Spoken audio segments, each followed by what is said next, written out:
po to all our media friends. Please help us spread the news. Jeneline Mercado is the newest ambassador of Beauty Derm. Bibigyan po namin kayo lahat ng oras. Meron tayong mga piling media friends na tatawagin for our Q&A portion of our press con. Pero narinig na natin ang sinabi ni Ms. Raytan. Ngayon naman, gusto nating marinig si Jeneline. Yan. Na pwede ba siyang mag-share sa lahat ng mga nandito ngayon ng kanyang experience nung una niyang na-meet si Ms. Raytan and kung paano siya nito na-inspire as a woman. Actually, hindi pa kami nag-meet ni Ate Ray. Nagkaka-message na kami, nagte-text na kami, di ba ate? At Kasi A-lister din siya. Suki ako ng A-list. Kasi pinapadala niya ako ng mga food sa bahay, kung may mga... Sabi ko, napaka-sweet naman ni ate, hindi pa kami nag-meet, pero napaka-thoughtful at napaka-generous. So finally, nag-meet kami sa Beauty Derm nung oras na magpipictorial ako. Finally, nagkita kami. Ang saya ko dahil hindi lang sa message, face-to-face, nakita ko na si ate. Napaka-humble, napaka-inspiring, at sobrang saya ko.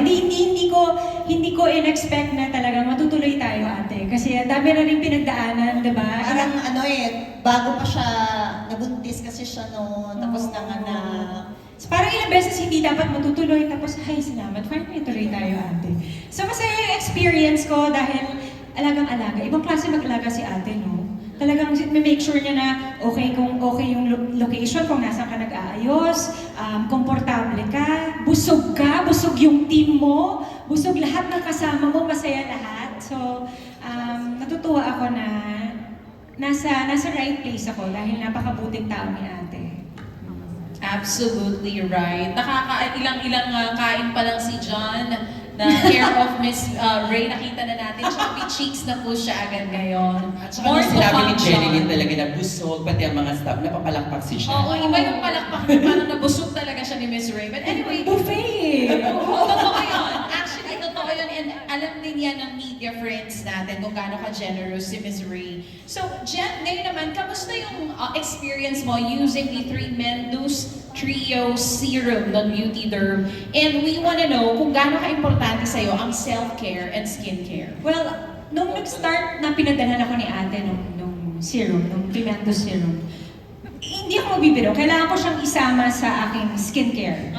Kasi bilang mag-i-endorse ako ng isang product, hindi naman pwedeng i-endorse ko lang siya pero hindi ko sinubukan. ML lang, di ba? So kailangan ko siyang subukan. So nung time na pinadalhan ako, right away, ate, sinubukan ko talaga siya. And I have a very sensitive skin.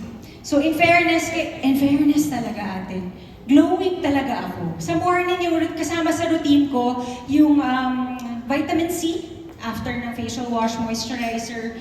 Tapos sa gabi, ginagamit ko naman ng Hydro Serum. Hindi ko sila sinasabay-sabay. Tapos yung retinol, as needed ko siya ginagamit. Kasi diba, usually ako, lagi ako nasa outdoor. Nagmamotor, nag-hike, naglalakad, nag-jog sa labas. Nagmamotor mo sa Oo, true. Sa Marilaki. So lagi ako exposed sa sun. Kaya madalas akong merong mga sunspots. And then, yung retinol, ginagamit ko siya sa mga spots. So, nawala? Sa mga discoloration, ganyan. Age spots, bilang hindi naman ako bata. Lumalabas na talaga yung mga fine lines, yung mga pekas, ganyan. Hindi halata.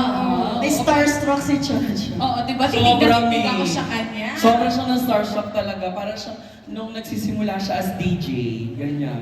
But anyway, Jeneline, another question is, yung nga nasabi mo kanina, nagmumotor ka din eh.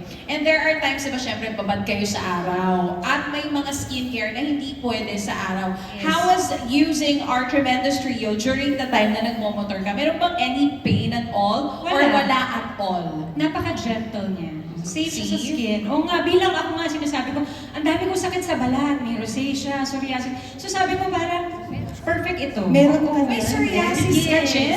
Opo. Really? Oh, wow. Hindi So, safe halata. siya. Ang kinis naman niya. Siyempre may mga ano na tayo, bilang nagtatrabaho na, so May mga creams na. Tsaka dyan nakakatawa siya no, yung may psoriasis ka, wow! Hindi, no, kasi hindi halata. What I mean is, with wow, is kasi alam natin yung yung condition na psoriasis, right? And kapag nakita mo siya online, pag ginugol niyo siya guys, tingnan niyo. Kaya nagulat ako kasi hindi halata sa'yo. Ngayon na-manage na naman Oo. sa tamang skincare, tamang Yes. gamot. So very choosy ka and picky when it comes to skincare kasi sensitive yung skin Yes. mo. Ngayon, ang pinaka-active ko talaga yung rosacea. Yung maya-maya may mga malalaki akong pula-pula. Mga pula-pula. sa mukha. Tsaka pag kay Jenlyn, ang ganda ng mga names. Rosacea, Sa psoriasis. atin ano? Galis. Galis sa atin. Sabi ko na eh. Ganun. Pekas.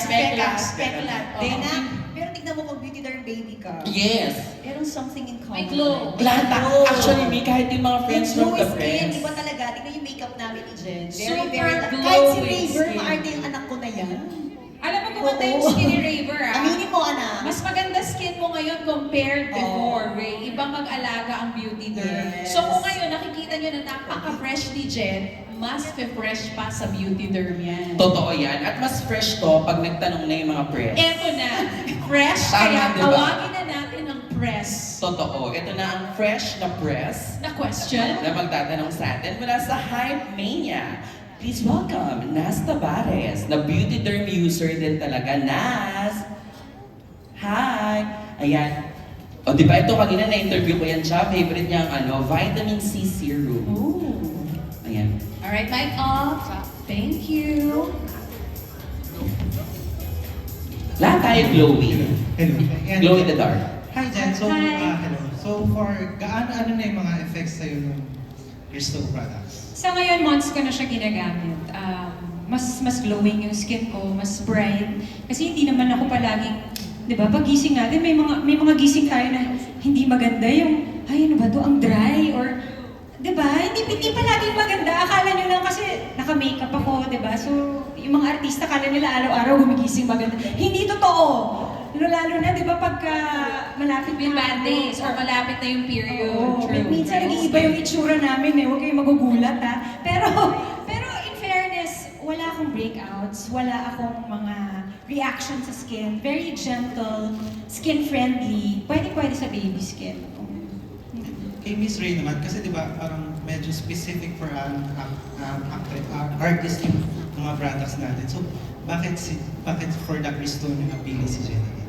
Actually, buong face care products siya. Yes, he uses the other products also.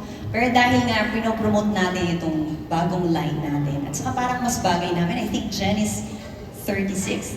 37 She's 37, I'm 43. Diba? Dapat talaga yung owner at saka endorser, dapat nakikita mo na, ay, effective pala. Kasi pag nakikita ka, diba, ay gagamit nga ako. Kasi gusto ko na maging bagets pa rin, gaya ni Miss Jen and Miss Rhea. Kaya dapat yung kinukuha nating endorser, alam mo na mahal ang produkto mo at alam mo na ginagamit talaga nila. Kaya I'm very proud of my ambassadors, even mga lalaki, yan si Raver, sobra. And then talagang months bago namin kinuha si Miss Jen, sabi ko, ayoko kasi ng my beauty derm baby na mas makatotohanan kasi eh. Ang mga consumers ngayon, napakatalino na. Hindi na sila naniniwala, oh, bayad yan kasi artista yan, yung maganda yan. Pero pag makikita mo talaga na nararamdaman nila yung love, na kahit yung story mo lang na ginagamit talaga nila, mas kapani-paniwala, naniniwala yung market at bumibili sila. So I think ang perfect face for this products ay si Miss Jen. Yan. Thank you. Maraming salamat kay Naz ng Hype Manila. Susunod naman na magtatanong ay mula sa Hataw, Kuya John Fontanilla. Kasama rin natin to sa radyo. Oo, nasa Barangay LS din to. Yun Ayan. naman. Congratulations, Jen. Thank you, Kuya John. Ayan. Kamusta po? Okay naman. Ngayon tayo ulit nagkita. Anyways, my question is, bukod sa Trio Serum, ano yung iba pang mga products ng beauty derm ang ginagamit? Well, ngayon, favorite ko yung balm. Yung lip balm. Ay, kahit saan mo pwedeng ilagay, di ba ate? Sa baby mo. Oo, kahit yung mga hindi lang. rashes. Rashes niya. Oo, yung kanyang mga, meron pang isa, yung very gentle na June. Cleanser. Ayan, yung cleanser. Kasi sinabi sa akin ni ate, pwede mong gamitin yan pang bath ng baby. Yes, oo. Saka ba yung alam mo yung natin, yung beauty balm natin. Ako na, dahil nga mahaba yung kuko. Di ba, na-scratch. Usually, ang sensitive ng skin. Arte. Arte, nagpasurir lang. Arte. Ayan, nasusugat talaga. Ilagay mo lang siya agad. Mawawala talaga yung mark. Ganun siya ka-effective talaga. Yan. And Jen, my second question is, anong pakiramdam, parte ka na ng beauty derm kung saan ang daming mga big stars na katulad mo ang mga kasama mo? Siyempre, kanina ko pa sinasabi, Kuya John, na napakasaya ko. At I'm very thankful na naging part ako nitong ating Beauty Derm family dahil ang tagal na namin ngayon ng workout talaga na maging endorser nito at makapasok dito sa family na ito. At ngayon natuloy na. Talagang time lang ang makakapagsabi kung kailan. At kung makakapasok ka talaga, di ba, yung para sa akin, I feel so special dahil alam ko kung paano magmahal si ate. Yes. Paano mag-alaga si ate. So ngayon naramdaman ko na, ganun pala, maging part ng family. Yes, sobrang mapagmahal yan si Muray. And ikaw ba pinagamit mo na rin kay Dennis yung Trio Serum? Si Dennis, inaano ko kasi, ano yun eh, di ba naman yung mga lalaki, parang wala silang ka-arte-arte sa katawan. So, ngayon pinupush ko, sabi ko, pwede ka naman gumamit ng mga skincare. Lalo na ngayon, di ba, hindi na tayo bumabata. Kailangan na nating alagaan talaga yung mga dati kasi, parang okay lang. Ako, kahit ano lang ginagamit ko. Pero nagkasakit ako dami ko ng mga skin disease. Kailangan ko ng piliin yung tamang produkto para sa akin. So, ngayon, pinipilit ko na siya talagang mag-skincare para bumagal ang aging at maalagaan talaga ang skin. Thank you, Jen. Thank Congratulations. Thank you so much, Kuya John Fontanilla from Hataw. Susunod, kasama rin natin mula naman sa Daily Tribune, Jeff Fernando. Ayun si Kuya Jeff, oh. Hi, Kuya Jen. Jeff. Hi, How are Kuya. you? Kamusta po? Hi, Miss Ray. First question ko po is for Jenny Lynn. At this chapter in your life, what are the things to be thankful for? Lahat na, sa family, sa personal, sa career, what are the things to be thankful for? Things to be thankful for. Napakadami, Kuya. Yung career ko, syempre. Yun ang bumuhay sa aming family. Ang family ko, ang family namin ni Dennis, ang mga anak namin, syempre yung mga nagmamahal sa amin, yung mga fans, yung mga kumukuha sa amin ng mga endorsements, ang aming manager, yung lahat ng mga taong nagmamahal sa amin. Sobrang thankful kami at napakaswerte namin na hanggang ngayon, nandyan pa rin sila at hindi kami iniiwan. Okay. For my second question for Miss Ray and for Miss Jenny Lynn, you don't hide your age. Talagang you flaunt it. Ganito na ang edad namin. Unlike, hindi naman natin nila lahat, unlike others na hindi nila they choose not to share their age. Kayo po, what makes you proud to share your age? Ano po syempre nagbebenta ako ng skincare. Dapat makatotohanan na, ay, paurong, bagets. Parang hindi sila naniniwala sa edad mo. And I think ang pag-age, privilege yan, di ba? Hindi lahat tumatanda at ibig sabihin you're alive, you are blessed. Di ba? One of the things you should be grateful for, na kailangan sabihin mo na, I'm 43, I'm happy, I'm blessed. Di ba? Kaya sinishare ko din po yung beauty secrets ko to all.